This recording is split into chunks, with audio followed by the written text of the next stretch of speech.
আমাদের যশোরের গর্ব এক্সপিরিয়েন্স উইথ পিয়া আর মিষ্টিজ মিরর এই দুইজন কন্টেন্ট ক্রিয়েটরকে আমার পার্সোনালি ভীষণ ভালো লাগে। তো আজকে প্রথমবার সামনাসামনি মিষ্টি আপুকে দেখলাম।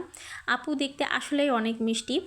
তো কোথায় দেখা হয়েছিল সেটা বলে, আজকে ছিল একটা স্বাদের অনুষ্ঠান। তো অনুষ্ঠানটা ছিল সেই আন্টিদের বাড়িতে, যে আন্টিদের সম্পর্কে আমি এর আগেও বলেছি, যারা আমার ছেলেকে একদম নিজেদের ঘরের ছেলে মনে করে একদম ছোটোবেলা থেকে। তো দেখো, আমার ছেলে কোথাও যাওয়ার সময় একদমই চুল আঁচড়াতে চায় না, তো জোর করে আঁচড়িয়ে দিয়েছি। আর এখানে গিফট হিসেবে নিয়েছি একটা বেড কাভার। তো রেডি ফেডি হয়ে বেরিয়ে পড়েছি। দেখো, ছেলে জামা পরেছে, জামার কলারটা ঠিক মতো ভাঁজ করে নাই।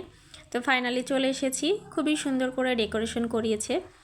এসে দেখি যে লোকজন তেমন কেউ আসে নাই, ওদের দু চারজন আত্মীয়, মানে পাড়ার লোকজন এখনও আসে নাই। তো আমি একটু ভিডিও করে নিলাম। তো মিষ্টি আপুদের জন্য অপেক্ষা করছিল। ফাইনালি আপু চলে এসেছে।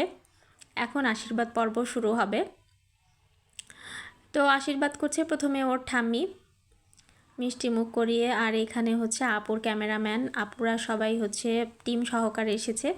আপুরা কিন্তু এখানে প্রায় আসে, এদের সাথে আপুদের একটা খুব ভালো সম্পর্ক, কয়েকদিন আগেও এসেছিল। তো আমি একটু ভিডিও করে নিলাম। আমার খুবই আনইজি ফিল হচ্ছিল ওনাদের সামনে। তো এখানে আবার একটা মজার খেলা, এই যে তিনটা ঢাকনা দিয়ে তিনটা জিনিস ঢেকে রাখা হয়েছে। একটার মধ্যে নোড়া, একটার মধ্যে ছিল প্রদীপ, আর একটায় পায়েস। তো কিন্তু নোড়াটা তুলেছে, নোড়াটা তোলা মানে হচ্ছে ছেলে হবে।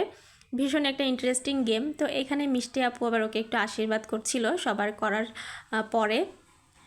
তো এবার খাওয়া দাওয়া পর্বে চলে এসেছি, কারণ আমার হাজব্যান্ড চলে এসেছে, আবার খেয়ে চলে যাবে। কিন্তু প্রথম ব্যাচে আমরা বসতে পারিনি, দ্বিতীয় ব্যাচে বসেছি। খাওয়া দাওয়ার আইটেমে ছিল হচ্ছে বেগুনি, শুক্তো, ডাল, 2 রকমের মাছ, আর দই, মিষ্টি। তো খাওয়া দাওয়া শেষ হয়ে গিয়েছে। এখন হাজব্যান্ড চলে যাবে হচ্ছে অফিসে, আর আমরা বাড়িতে চলে যাব। ছেলে দেখো বালের মধ্যে কি শুরু করেছে। তো ওখান থেকে 2টা বেলুন নিয়ে সে নাচতে নাচতে চলে